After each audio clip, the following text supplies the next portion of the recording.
ಸೌಜನ್ಯ ಪರ ಹೋರಾಟಗಾರ ಮಹೇಶ್ ಶೆಟ್ಟಿ ತಿಮರೋಡಿಗೆ ಈಗ ದೊಡ್ಡ ಸಂಕಷ್ಟ ಎದುರಾಗಿದೆ. ಅಕ್ರಮ ಶಸ್ತ್ರಾಸ್ತ್ರ ಹೊಂದಿದ್ದಾರೆ ಅನ್ನುವಂಥ ಆರೋಪವನ್ನ ಈಗ ಹೊರಿಸಲಾಗಿದ್ದು ಎಸ್ಐಟಿ ಹಾಕಿರುವಂಥ ಸೆಕ್ಷನ್ಗಳನ್ನು ನೋಡಿ ಈಗ ತಿಮರೋಡಿಯೇ ದಂಗಾಗಿದ್ದಾರೆ. ಇದಕ್ಕೆ ಸಂಬಂಧಪಟ್ಟಂತ ಒಂದಷ್ಟು ಡೀಟೇಲ್ಸ್ ಇದೆ, ನೋಡ್ಕೊಂಬನ್ನಿ.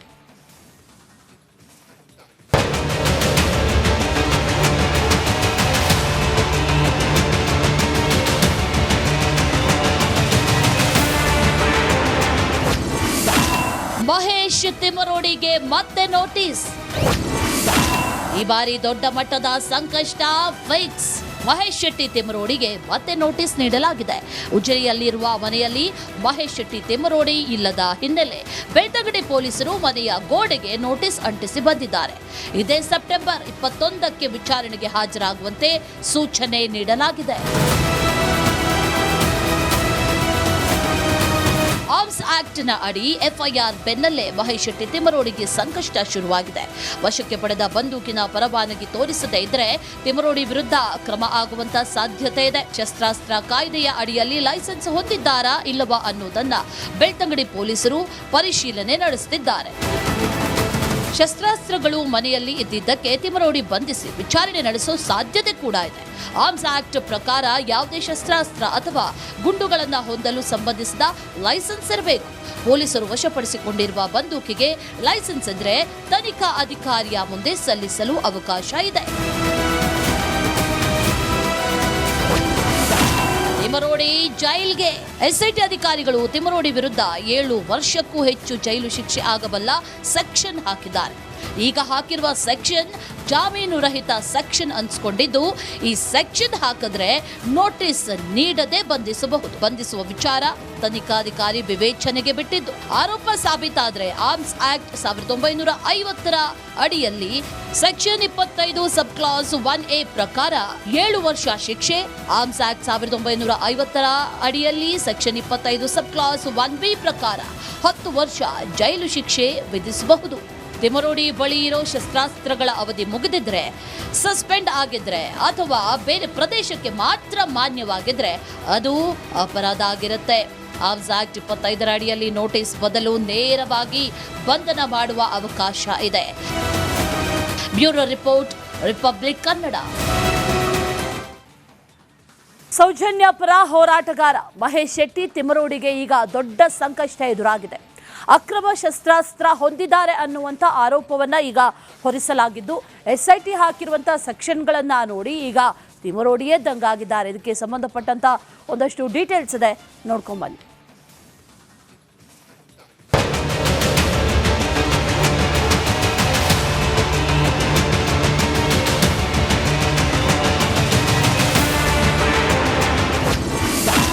ಮಹೇಶ್ ತಿಮರೋಡಿಗೆ ಮತ್ತೆ ನೋಟಿಸ್. ಈ ಬಾರಿ ದೊಡ್ಡ ಮಟ್ಟದ ಸಂಕಷ್ಟ ಫಿಕ್ಸ್. ಮಹೇಶ್ ಶೆಟ್ಟಿ ತಿಮರೋಡಿಗೆ ಮತ್ತೆ ನೋಟಿಸ್ ನೀಡಲಾಗಿದೆ.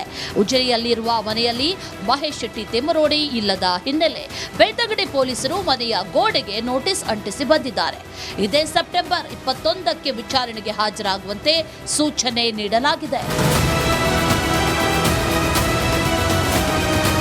ಆರ್ಮ್ಸ್ ಆಕ್ಟ್ ನ ಅಡಿ ಎಫ್ಐಆರ್ ಬೆನ್ನಲ್ಲೇ ಮಹೇಶ್ ಶೆಟ್ಟಿ ತಿಮರೋಡಿಗೆ ಸಂಕಷ್ಟ ಶುರುವಾಗಿದೆ. ವಶಕ್ಕೆ ಪಡೆದ ಬಂದೂಕಿನ ಪರವಾನಗಿ ತೋರಿಸದೇ ಇದ್ರೆ ತಿಮರೋಡಿ ವಿರುದ್ಧ ಕ್ರಮ ಆಗುವಂತ ಸಾಧ್ಯತೆ ಇದೆ. ಶಸ್ತ್ರಾಸ್ತ್ರ ಕಾಯ್ದೆಯ ಅಡಿಯಲ್ಲಿ ಲೈಸೆನ್ಸ್ ಹೊಂದಿದ್ದಾರಾ ಇಲ್ಲವಾ ಅನ್ನೋದನ್ನ ಬೆಳ್ತಂಗಡಿ ಪೊಲೀಸರು ಪರಿಶೀಲನೆ ನಡೆಸುತ್ತಿದ್ದಾರೆ. ಶಸ್ತ್ರಾಸ್ತ್ರಗಳು ಮನೆಯಲ್ಲಿ ಇದ್ದಿದ್ದಕ್ಕೆ ತಿಮರೋಡಿ ಬಂಧಿಸಿ ವಿಚಾರಣೆ ನಡೆಸೋ ಸಾಧ್ಯತೆ ಕೂಡ ಇದೆ. ಆರ್ಮ್ಸ್ ಆಕ್ಟ್ ಪ್ರಕಾರ ಯಾವುದೇ ಶಸ್ತ್ರಾಸ್ತ್ರ ಅಥವಾ ಗುಂಡುಗಳನ್ನು ಹೊಂದಲು ಸಂಬಂಧಿಸಿದ ಲೈಸೆನ್ಸ್ ಇರಬೇಕು. ಪೊಲೀಸರು ವಶಪಡಿಸಿಕೊಂಡಿರುವ ಬಂದೂಕಿಗೆ ಲೈಸೆನ್ಸ್ ಇದ್ರೆ ತನಿಖಾ ಅಧಿಕಾರಿಯ ಮುಂದೆ ಸಲ್ಲಿಸಲು ಅವಕಾಶ ಇದೆ. ತಿಮರೋಡಿ ಜೈಲ್ಗೆ. ಎಸ್ಐಟಿ ಅಧಿಕಾರಿಗಳು ತಿಮರೋಡಿ ವಿರುದ್ಧ 7 ವರ್ಷಕ್ಕೂ ಹೆಚ್ಚು ಜೈಲು ಶಿಕ್ಷೆ ಆಗಬಲ್ಲ ಸೆಕ್ಷನ್ ಹಾಕಿದ್ದಾರೆ. ಈಗ ಹಾಕಿರುವ ಸೆಕ್ಷನ್ ಜಾಮೀನು ರಹಿತ ಸೆಕ್ಷನ್ ಅನ್ಸ್ಕೊಂಡಿದ್ದು ಈ ಸೆಕ್ಷನ್ ಹಾಕಿದ್ರೆ ನೋಟಿಸ್ ನೀಡದೆ ಬಂಧಿಸುವ ವಿಚಾರ ತನಿಖಾಧಿಕಾರಿ ವಿವೇಚನೆಗೆ ಬಿಟ್ಟಿದ್ದು. ಆರೋಪ ಸಾಬೀತಾದ್ರೆ ಆರ್ಮ್ಸ್ ಆಕ್ಟ್ 1950ರ ಅಡಿಯಲ್ಲಿ ಸೆಕ್ಷನ್ 25 ಸಬ್ ಕ್ಲಾಸ್ 1A ಪ್ರಕಾರ 7 ವರ್ಷ ಶಿಕ್ಷೆ, ಆರ್ಮ್ಸ್ ಆಕ್ಟ್ 1950ರ ಅಡಿಯಲ್ಲಿ ಸೆಕ್ಷನ್ 25 ಸಬ್ ಕ್ಲಾಸ್ 1B ಪ್ರಕಾರ 10 ವರ್ಷ ಜೈಲು ಶಿಕ್ಷೆ ವಿಧಿಸಬಹುದು. ತಿಮರೋಡಿ ಬಳಿ ಇರೋ ಶಸ್ತ್ರಾಸ್ತ್ರಗಳ ಅವಧಿ ಮುಗಿದಿದ್ರೆ, ಸಸ್ಪೆಂಡ್ ಆಗಿದ್ರೆ ಅಥವಾ ಬೇರೆ ಪ್ರದೇಶಕ್ಕೆ ಮಾತ್ರ ಮಾನ್ಯವಾಗಿದ್ರೆ ಅದು ಅಪರಾಧ ಆಗಿರುತ್ತೆ. ಆರ್ಮ್ಸ್ ಆಕ್ಟ್ 25 ಅಡಿಯಲ್ಲಿ ನೋಟಿಸ್ ಬದಲು ನೇರವಾಗಿ ಬಂಧನ ಮಾಡುವ ಅವಕಾಶ ಇದೆ. Bureau report, Republic Kannada. Soujanya ಪರ ಹೋರಾಟಗಾರ ಮಹೇಶ್ ಶೆಟ್ಟಿ ತಿಮರೋಡಿಗೆ ಈಗ ದೊಡ್ಡ ಸಂಕಷ್ಟ ಎದುರಾಗಿದೆ. ಅಕ್ರಮ ಶಸ್ತ್ರಾಸ್ತ್ರ ಹೊಂದಿದ್ದಾರೆ ಅನ್ನುವಂಥ ಆರೋಪವನ್ನು ಈಗ ಹೊರಿಸಲಾಗಿದ್ದು, SIT ಹಾಕಿರುವಂಥ ಸೆಕ್ಷನ್ಗಳನ್ನು ನೋಡಿ ಈಗ ತಿಮರೋಡಿಯೇ ದಂಗಾಗಿದ್ದಾರೆ. ಇದಕ್ಕೆ ಸಂಬಂಧಪಟ್ಟಂಥ ಒಂದಷ್ಟು ಡೀಟೇಲ್ಸ್ ಇದೆ, ನೋಡ್ಕೊಂಬನ್ನಿ.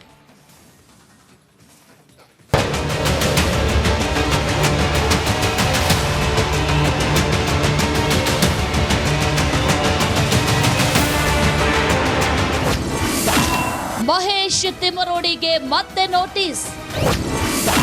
ಈ ಬಾರಿ ದೊಡ್ಡ ಮಟ್ಟದ ಸಂಕಷ್ಟ ಫಿಕ್ಸ್.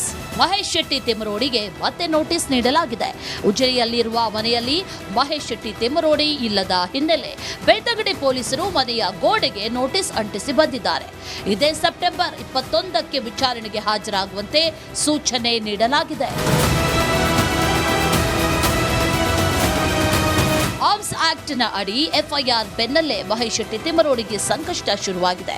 ವಶಕ್ಕೆ ಪಡೆದ ಬಂದೂಕಿನ ಪರವಾನಗಿ ತೋರಿಸದೇ ಇದ್ರೆ ತಿಮರೋಡಿ ವಿರುದ್ಧ ಕ್ರಮ ಆಗುವಂತ ಸಾಧ್ಯತೆ ಇದೆ. ಶಸ್ತ್ರಾಸ್ತ್ರ ಕಾಯ್ದೆಯ ಅಡಿಯಲ್ಲಿ ಲೈಸೆನ್ಸ್ ಹೊಂದಿದ್ದಾರಾ ಇಲ್ಲವಾ ಅನ್ನೋದನ್ನ ಬೆಳ್ತಂಗಡಿ ಪೊಲೀಸರು ಪರಿಶೀಲನೆ ನಡೆಸುತ್ತಿದ್ದಾರೆ.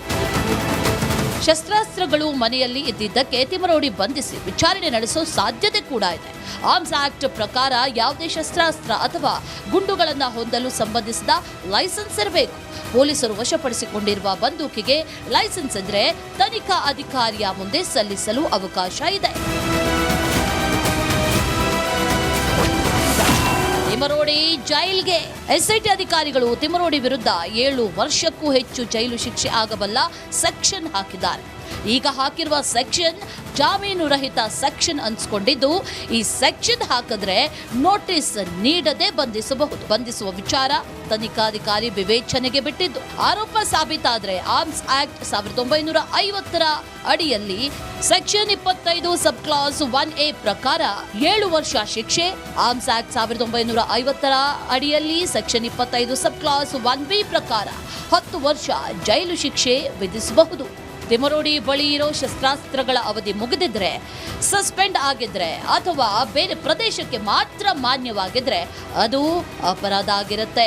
ಆರ್ಮ್ಸ್ ಆಕ್ಟ್ 25 ಅಡಿಯಲ್ಲಿ ನೋಟಿಸ್ ಬದಲು ನೇರವಾಗಿ ಬಂಧನ ಮಾಡುವ ಅವಕಾಶ ಇದೆ. Bureau report, Republic Kannada.